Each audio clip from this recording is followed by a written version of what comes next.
The Alien and the Faun by Jacob Bernstein. Shortly before Halloween in 2017, the renowned film composer Danny Elfman received a video via WhatsApp from Nomi Abadi, a musician he had known for 2 years. It showed her seated in front of a piano, playing a song from Corpse Bride, a 2005 animated movie that was scored by Danny Elfman. The film tells the story of a man who is spirited away to the underworld and held captive by a dead woman who prevents him from returning to his beloved in the land of the living. Dressed as the film's heroine, Abadi wore a lacy wedding dress. She had covered her skin in metallic body paint. Her long hair, normally red, appeared electric blue. On top of her head was a laurel of dead rosebuds connected to a veil. Since the mid-1980s, Elfman, 71, has earned more than 100 credits as a film composer, including nearly all of Tim Burton's movies. Among them, The Nightmare Before Christmas, Beetlejuice, and Batman. He wrote the theme song to The Simpsons. He has won 3 Emmy Awards, 1 Grammy, and received 4 Academy Award nominations. For the last decade, he has been playing that music, along with off-center new wave he recorded as the frontman of the 80s band Oingo Boingo, at raucous concerts at major venues like the Hollywood Bowl and the Royal Albert Hall. His shirt is often off, displaying his heavily worked out, heavily tattooed chest. Elfman's wife, the actress Bridget Fonda, has not typically accompanied him on his concert trips.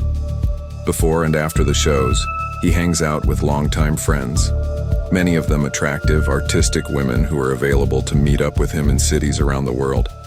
It looked as if Abadi might join that group in February 2015, when she flew to Denver to see him perform at King Center Concert Hall, and they struck up a friendship.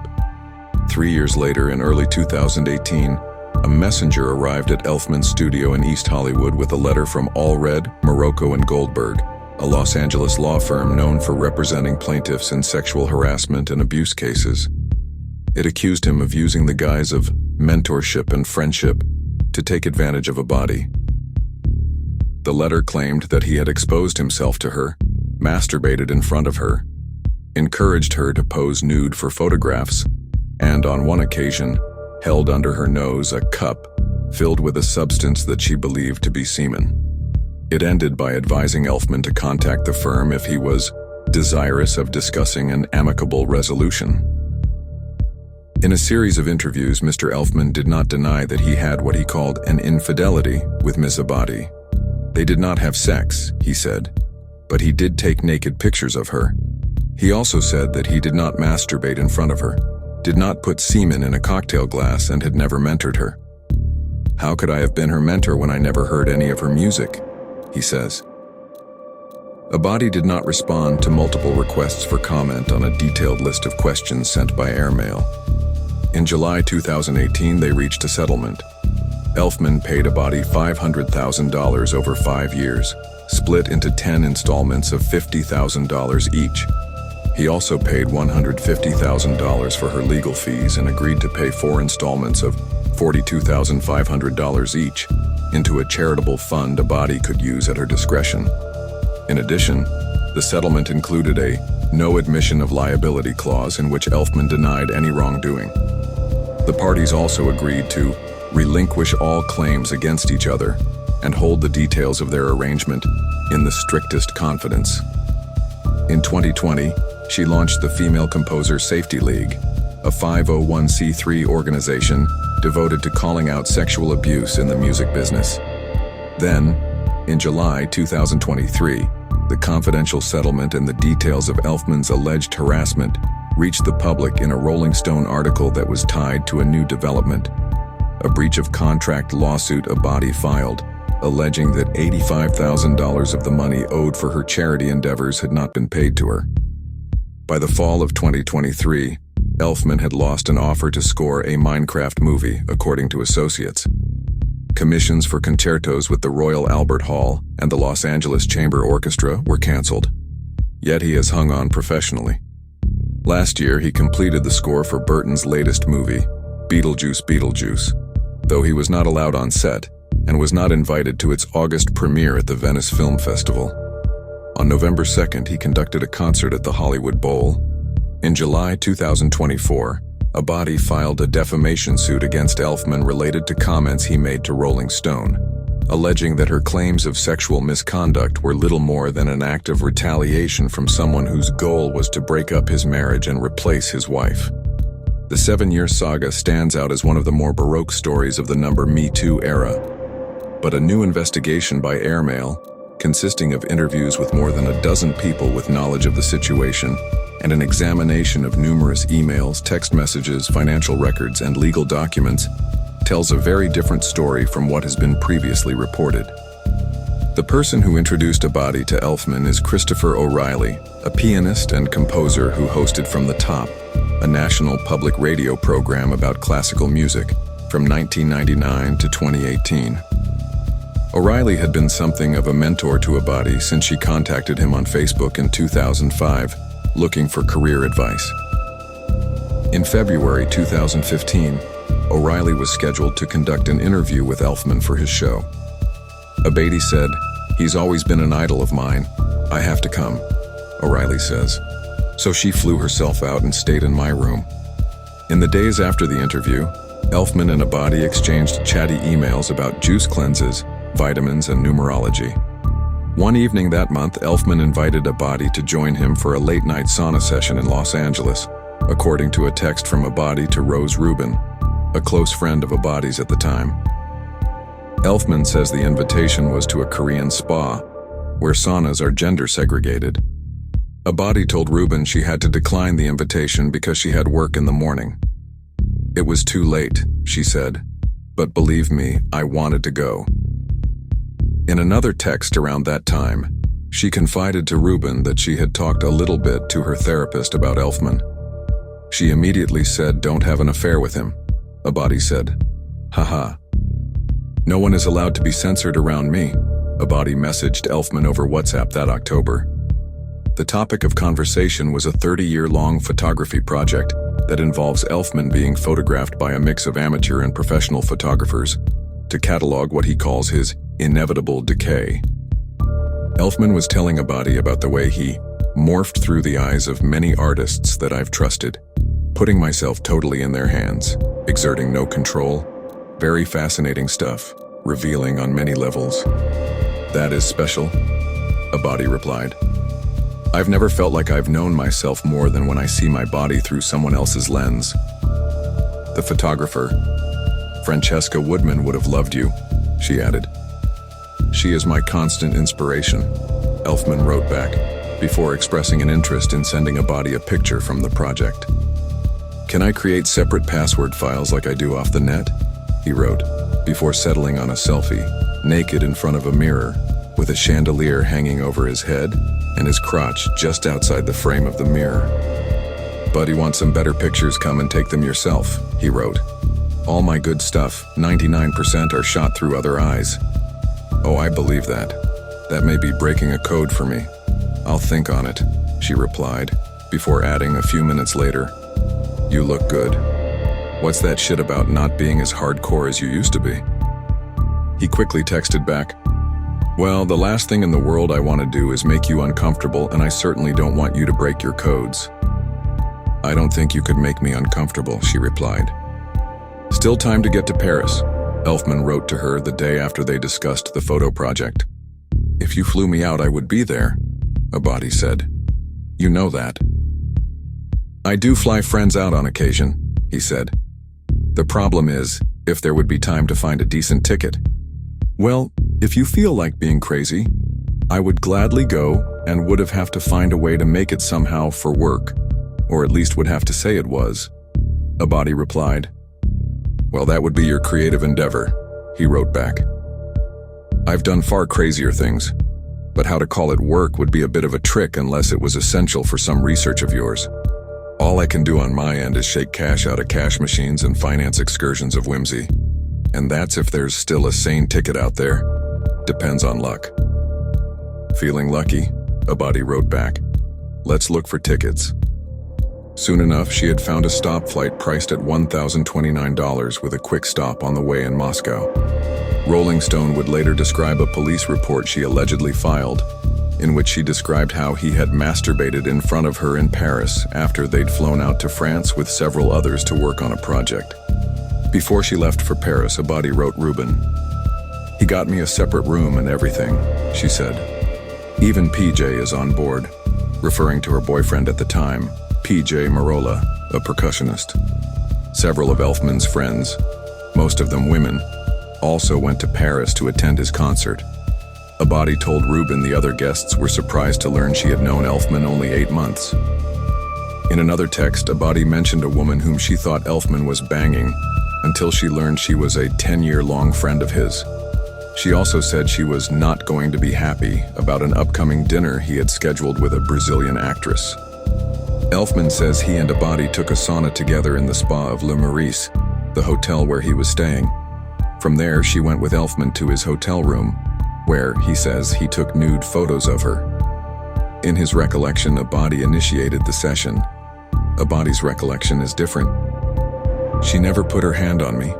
I never put my hand on her," Elfman says. "I did not have sex with her, but it was still an infidelity. She wanted to come to Paris, but I encouraged her coming to Paris. I allowed this woman into my room, which I never should have done." The next morning, Abadi sent Ruben a text saying that Elfman whisked her to the hotel spa for a massage. "Not a bad way to start the day," she wrote, adding that there were details of the night that she did not want to put in writing. Abadi later described the photo session to Ruben as cool and intimate. Ruben has no recollection of Abadi saying that Elfman had coerced her into appearing naked, or that he had masturbated in front of her. "I would have remembered," Ruben claims, "if she had left feeling scared and uncomfortable, if I thought she was wronged or in danger or was threatened, I would have been there for her, because I loved her." Abadi did not respond to Airmail's request for comment. No more naked. Elfman had a cold. He had gone straight to London from Paris and joked to Abadi that it had been caused by too much naked romping. "No more naked. We leave that in Paris," Abadi wrote to Elfman from the airport in Paris on her way home. "That was a once-in-a-lifetime experience that NSIC never happen again." Days later, Abadi messaged Elfman again. "I was going to send you a photo from my naked book, but then I felt unsure about it," she wrote. "No one's really seen it but 3 people, including myself. Plus, you already have all the access to some other stuff." Not fair, he wrote back. "Have disclosed a lifetime of secrets and sights unseen to thee, and taunt not I." "Well, when you put it that way," she wrote back, "maybe just one." Elfman replied with 3 monkey emojis, representing see no evil, hear no evil, reap or speak no evil. "Ah, monkeys," she wrote back, before sending an image of herself naked on her side, her left breast exposed, and her hand in between her legs. "For inspirational purposes only," she wrote. He replied, "Oh, yes, purely educational purposes. Thank you very much for trusting me with this beautiful and indeed inspirational image." Elfman and Fonda met in 1998 when he was scoring a simple plan. Around 2002, they attended a party thrown by a CAA agent, at which Elfman, the geeky composer, bumped into Fonda, by that point a world-weary movie star. Descended from one of Hollywood's most famous dynasties, she had given widely praised performances in Jackie Brown and Single White Female. Yet Fonda says she always felt like Salieri from Milos Forman's Amadeus, and in 2002 she pulled a Greta Garbo and exited the business. At the agency party that night, she said to Elfman, "Do you not remember us meeting 5 years ago?"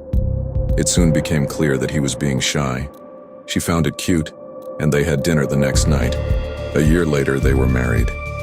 "What I knew is that he was someone who would fool around," Fonda says, "and I decided if it really upset me, I would have left. But it has not upset me enough to leave." This included in 2015, when Fonda and Elfman hosted a Bollywood-themed holiday party, at which costumes were encouraged. Abadi went as an Arabian belly dancer, according to O'Reilly, who was her date that evening. Prior to the event, she texted Ruben, "I'm only dressing elaborately and sexy so that Danny will look at me and realize that he should drop everything in his life and chase me instead. Fonda got the message. I thought that woman is after my husband, she says. Roy Juergens, who was Abadi's manager from 2015 to 2017, met Abadi in 2015 when they were volunteering for the Sanders campaign. Juergens says that she characterized her relationship with Elfman as a friendship, but had hopes of romantic possibilities. At some point, Juergens says, Abadi told him she wanted to replace his wife. She wanted to be his muse, he adds. I remember her using that word. Elfman looks like a Dr. Seuss character by way of St. Mark's Place. His hair is bright orange, his body is covered in macabre tattoos. Framed photographs by Diane Arbus and Mary Ellen Mark line the walls of his Batcave-like studio in Hollywood.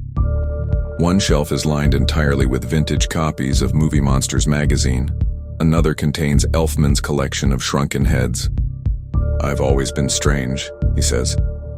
I feel like an alien who loves humans, like I was sent here and could spend my whole life observing them, without being one of them. There's only one thing that's easy, and it's put me in front of a piano and I can start writing. Without it, I am nothing.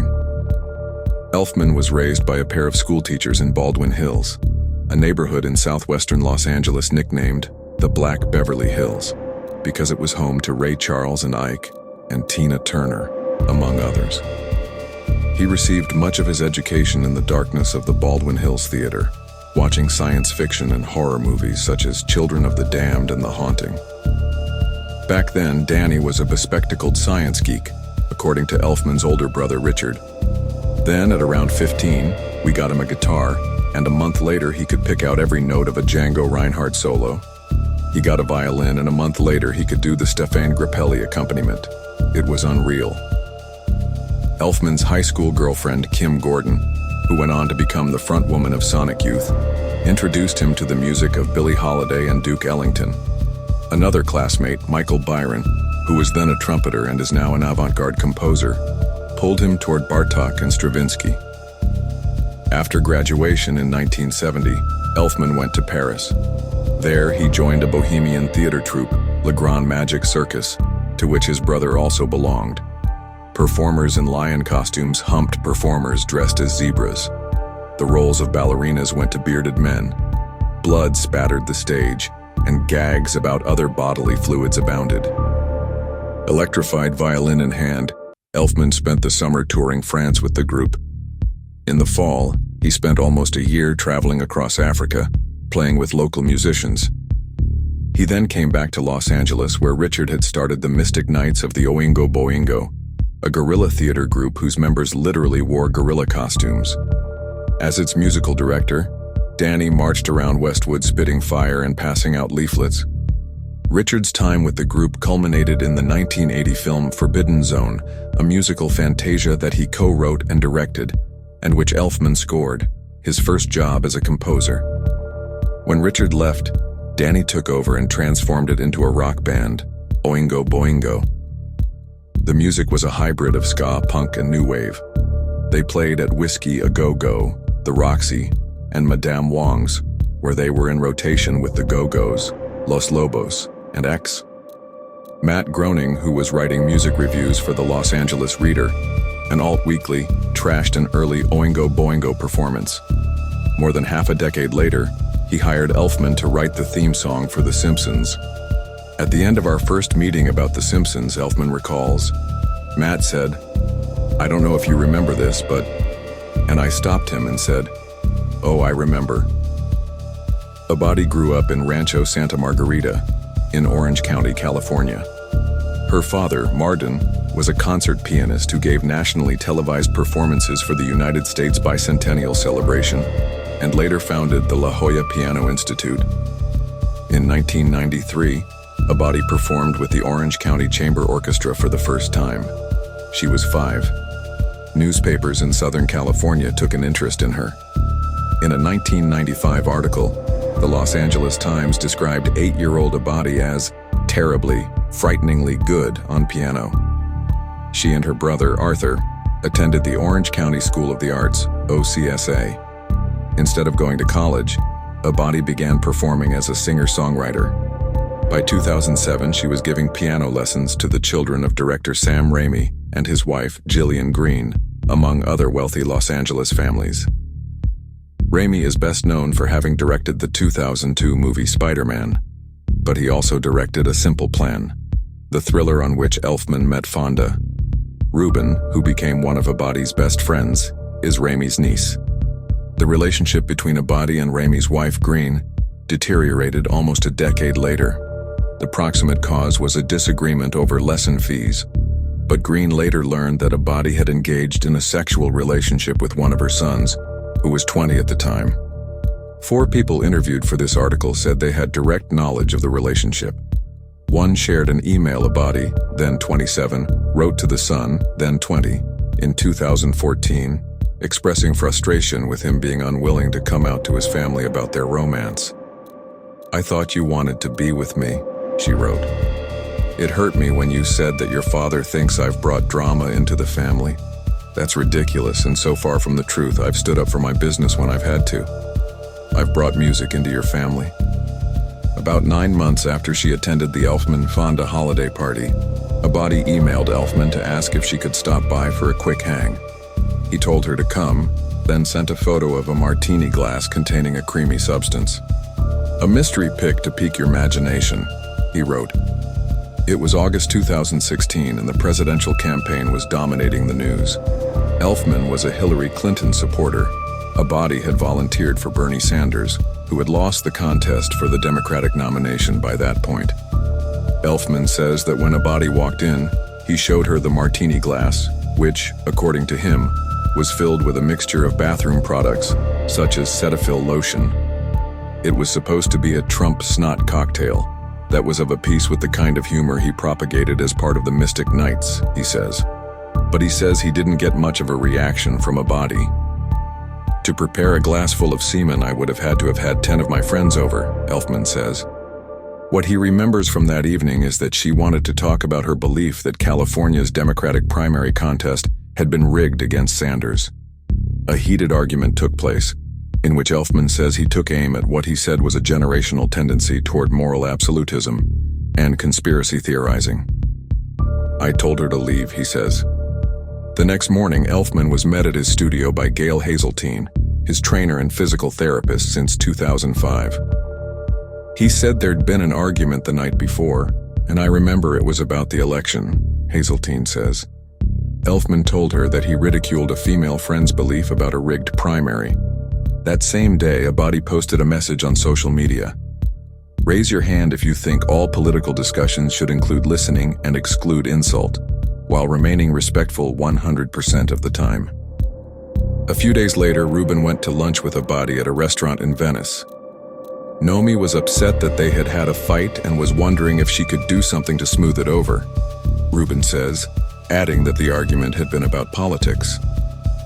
Concerning the mystery cocktail, Ruben says that Abadi had shown her the image that Elfman had sent in the text message before the visit. Ruben remembered Abadi finding the joke slightly weird. She sort of rolled her eyes at it.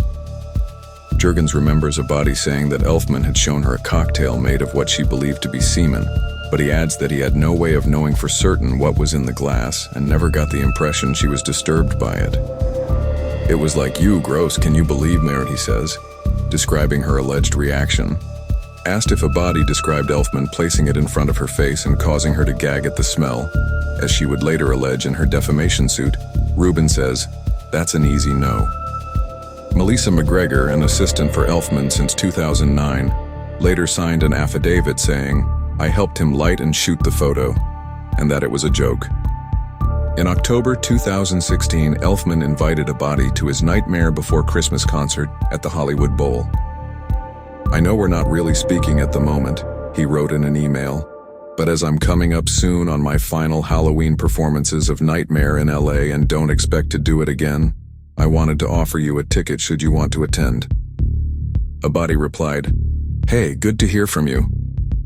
Sorry for the word wars. Thank you for inviting me. See you on the 30th.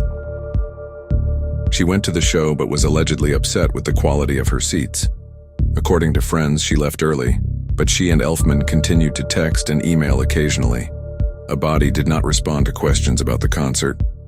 In September 2017, Elfman received an email from Abadi. "I'm having one of those impossible nights where I feel there's no one in the world to relate to," she wrote. "Everything is fine, here more or less. And yet, I miss coming over late nights and putting life away as I knew it. I don't think you understand how special a friend you were to share this feeling, all spontaneous experiences included, to feel reached and completely understood. For what it's worth, I miss that feeling. No one has quite ever put me the same. It was amplified in Paris, but I'd probably feel it in a tin box in Kansas anyway if you were around." 2 days later, Elfman replied, "Thank you for sharing. The Lord works in mysterious ways." That November, Abadi joined a group of Hollywood luminaries at Leo Beck Temple, a Reform synagogue in Bel Air, for the bar mitzvah of one of Green and Ramey's children. Later that day, in a car with Green, Ruben received a text from Abadi. "Hey, I wanted to talk to you about the Danny situation. There's more. And with everything coming out in the media with these creeps," a reference to the stories about Harvey Weinstein and others that were just beginning to appear in the news. She added, "I should be doing more about it. I wanted to get your advice." When the car reached its destination, Green called Elfman. "Get lawyers immediately," she remembers telling him. According to Elfman, there was no question back in 2018 that he was going to settle. He was lined up to score Men in Black, International, and Doolittle. "My fee for either one of those was more than the actual settlement," he says. "It simply made no economic sense to not buy what I would call 5 years of remission. I took $800,000, divided it by 5, and it was a roughly $150,000 a year tax." After reaching their settlement, Abadi and Elfman did not contact each other directly. But in 2019, Michael Morocco, one of her lawyers, emailed Rebecca Kaufman, one of Elfman's attorneys, saying his client had broken a wrist. The note went on to say that Abadi recalled that Elfman had once suffered a wrist injury of his own. Nomi asked if she could speak to Danny about his course of treatment as well as the contact info for the surgeon. Morocco wrote, "If Danny is okay with speaking to Nomi about this limited issue, please provide me with the phone number she should use." Elfman passed along the surgeon's name through his lawyer, but declined to speak with Abadi. A year later, Morocco wrote another email to Kaufman to say that Abadi was looking for closure. Would Elfman be willing to meet with her? He declined, but sent word through his lawyer that he wished her the best. Abadi's Female Composers Safety League was formed in the spring of 2020 to root out sexual abuse in the male-dominated fields of film music, television music, concert music, video game music, and commercial composing, according to its website. During the pandemic, it hosted virtual panels. One featured video game composers, including Abadi, talking about how to promote gender safety and equality in game audio. Another featured the actress and Me Too activist Rose McGowan. In 2022, Abadi spoke in front of the California State Assembly in favor of AB 2777, a bill that gave sexual abuse victims an extended window in which to recover damages. She was prominently featured in a Hollywood Reporter article on workplace issues for female composers. In January 2022, Abadi appeared as a guest on Beyond the Chameleon, a podcast about female composers. There, she spoke of her experiences in 2015 to 16 with a nameless composer. "I was not touched by this person," she said, "but their behavior was so inappropriate and so grossly sexual and so terrorizing, and it was such a big studio, and it was a composer I admired so much, and I was so alone during it that I never said anything. I thought this was just part of what I needed to put up with," she went on. "I'm like, he's not going to do anything too weird, because he knows I have a boyfriend." It became this gaslighting thing I began roping myself into. She described the possible reaction she might face should she ever decide to go public. "People are going to say, 'Oh, look at all these text messages you sent him that are so sweet and nice. And you kept coming back and you said how much you liked him and you were so happy. Why did you stay? Da da da.' And I'm like, All I can say is that women who understand what it's like to have your body not align with the shit that comes out of our mouths and what we have to literally steel ourselves and sit through environments that are just so terrorizing and traumatizing that my reaction is always to freeze. I'm not a fight, I'm not a flight, I'm a freeze, and I'm also a fawn.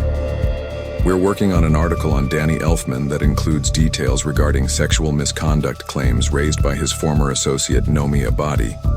A young Rolling Stone reporter named Ethan Millman wrote in an email he sent to Elfman's representatives on March 2nd, 2023. The email said that multiple friends of Abadi's assert that Elfman attempted to groom Ms. Abadi, including late-night invitations to come to Elfman's studio alone, requests to join him in his sauna, and claims that nudity was an important part of his creative process to make music, before escalating to more inappropriate behavior.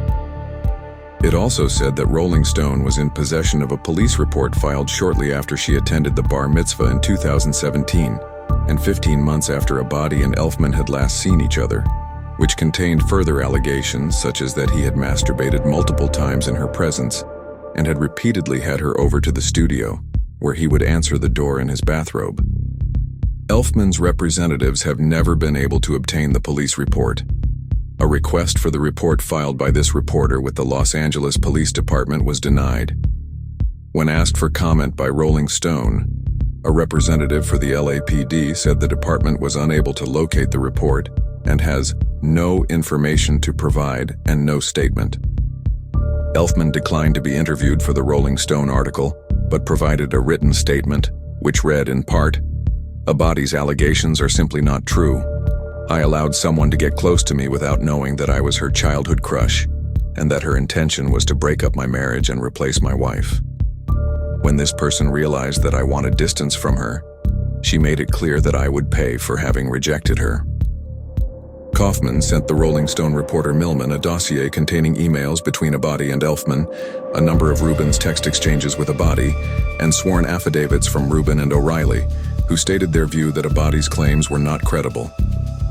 Then Elfman's team heard nothing for more than 3 months.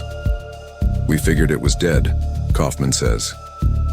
But on July 19th, 2023, Kaufman received an email from Millman. "Hello," he wrote. "We're planning to publish an article today regarding allegations of sexual harassment against Danny Elfman. As you know, we've previously received your replies to all of the allegations we are detailing in our story, and we will be incorporating them throughout the article." The email noted that the article would include that Abadi had earlier that day filed a complaint in the Superior Court of California, alleging that Elfman had breached the contract between them by missing two $42,500 payments to her charitable account, one in 2019 and another in 2021. Kaufman says she learned about both the alleged missing payments and the new complaint from Millman's email. It hadn't even hit the docket. Elfman provided Airmail with bank statements indicating he had sent all 4 of the previously agreed upon payments. Arbitration is ongoing. The article did quote briefly from Chris O'Reilly's and Rose Rubin's signed affidavits, but neither O'Reilly nor Rubin were contacted by Millman, and Rubin's text messages with Abadi were not included in the article. Millman did not respond to Airmail's requests for comment, and a spokesperson for Rolling Stone said only, "We stand by our reporting." Shortly after the article was posted to the magazine's website, Abadi texted Alexa Nicholas, a former child star turned dark Me Too activist. "Danny put all the evidence he had on the record, and it wasn't even enough for RS to run it in the article." She then added, "I can destroy his entire life with what I know about that man. He is really fucking dumb to mess with me." 3 days after the article was published in Rolling Stone, Abadi's ex-boyfriend Merola sent an email to Millman. He wrote that he was deeply troubled by Millman's story because he had first-hand knowledge of her experience hanging out with Elfman from start to finish, and that at no time did she indicate any such sexual harassment claims as expressed in your reporting and in her referenced settlement. Merola added that he had gone through his own experience with Abadi, one that led to his facing her in civil court. In June 2020, 3 years after their final breakup, Merola had received an email from Abadi congratulating him on a recent film project, Court Records Show. They chatted amiably until they began going over their relationship. Later that evening, Merola emailed her. "If you want to have some kind of non-negative relationship, we would have to talk about everything you refuse to talk about. We have baggage," it read in part. The next morning, he received her reply. "If I ever hear from you again, I will report you." "Report me for what?" he responded. "Would you listen to yourself? And you wonder why I am suspicious of everything you do. So take your petty threats somewhere else, please. I am not your enemy." The following November, Court Records Show, he received an email from Native Instruments, a music software provider to which he had a paid subscription. The company said it had received reports from a user that they were gifted some software that is currently coming up registered to your account, and so they are unable to use it. The person claiming ownership was Abadi. Merola sent her an email requesting that she stop using the software. 3 days later, according to court records, a former girlfriend of Merola's texted his mother to say she had received a strange message from a woman named Nomi, who said that she's thinking of going public with his abuse and wondering if I had anything to add confidentially. Yikes. Merola's ex-girlfriend added that, while her relationship with him had not ended well, he was never abusive in any way. When Merola learned of the exchange, he emailed Abadi to say that he would consider taking legal action against her if she did not stop making false statements about him. The response came a few weeks later, when a sheriff arrived at his apartment and served him with a domestic violence restraining order Abadi had obtained against him. Describing the alleged abuse, Abadi wrote, "This person has made inappropriate sexual, hurtful, abusive remarks incessantly after I asked that he please not contact me again. He also unregistered my musical instrument samples from my home studio, infringing on my career." Merola decided to challenge it in court. In February 2021, a Superior Court judge heard testimony from each of them and examined printouts of their online communications before ruling against Abadi. "But for Abadi's contact," said the judge, "Merola wouldn't have contacted you at all. Seems like you were the one trying to contact him in various ways, and he's not cooperating." He also instructed her to pay Merola's legal fees. Merola has since moved to North Carolina, partly, he says, to get away from Abadi. He described much of his story in the email to Millman, but Merola says that he never heard back from him. Describing the 2015-16 experience with the unnamed composer on the 2022 podcast, Abadi said that after disconnecting from him, she got into contact with another person the man had allegedly subjected to similar behavior.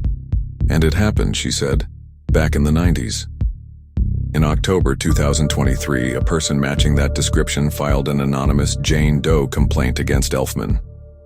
Once again, Elfman found out about the suit when an email came to his attorneys from Millman, requesting comment for a second story Rolling Stone was publishing later that day.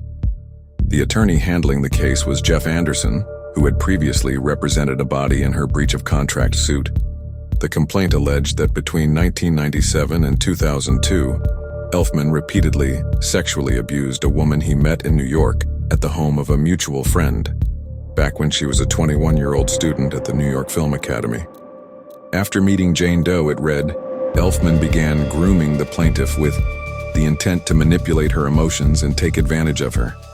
Jane Doe soon found herself hanging out in Elfman's hotel room at the Mercer Hotel, whereupon he took off all his clothes and stood in front of the window, completely naked.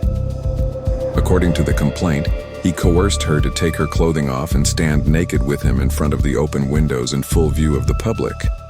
From then on, it alleged, any time that plaintiff and defendant Elfman spent time together, defendant Elfman removed all of his clothing until he was completely nude and walked around nude.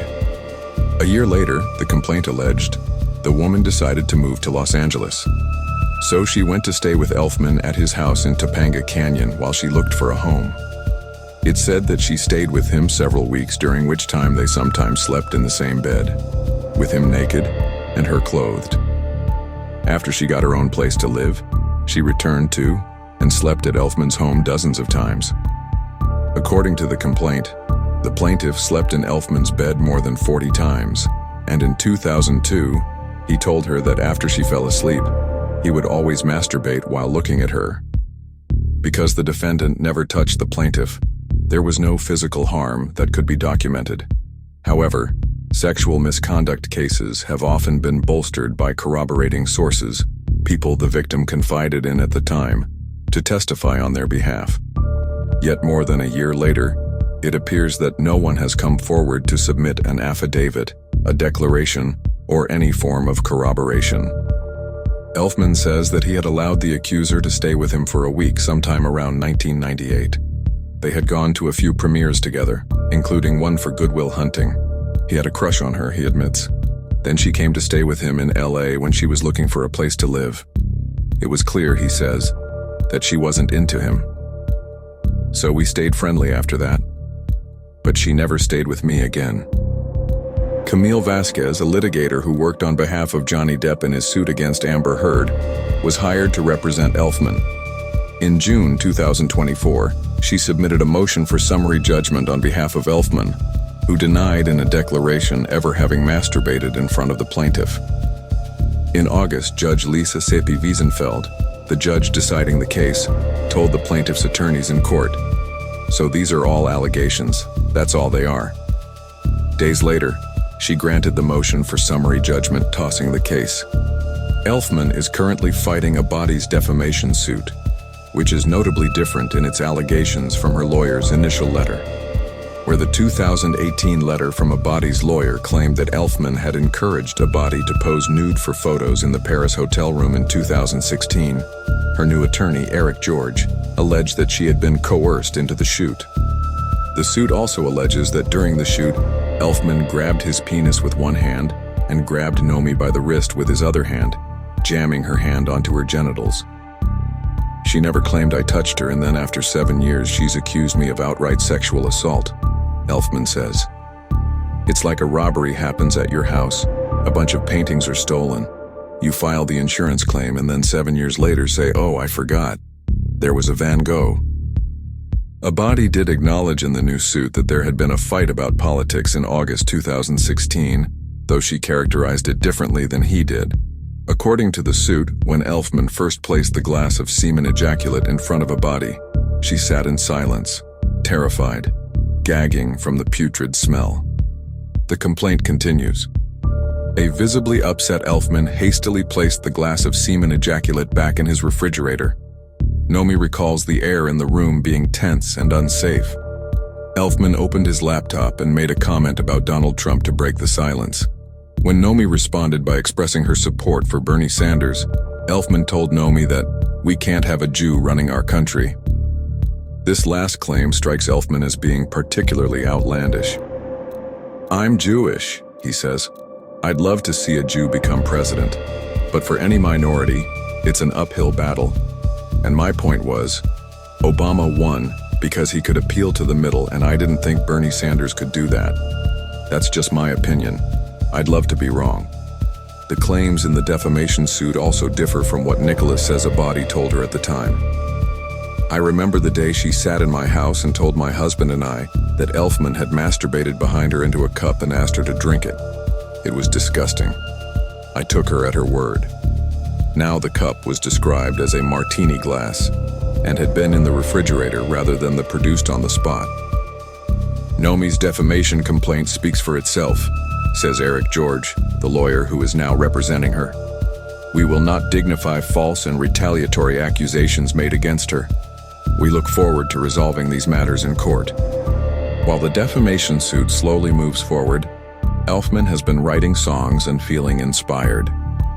Never mind the feedback from a music executive who told him recently that while the music sounded great, he should lose the lyrics that seemed to be inspired by his recent experience. Over a mid-tempo song with a propulsive industrial sound, he sings, "I was once a demigod, now it's off with my head, chop chop."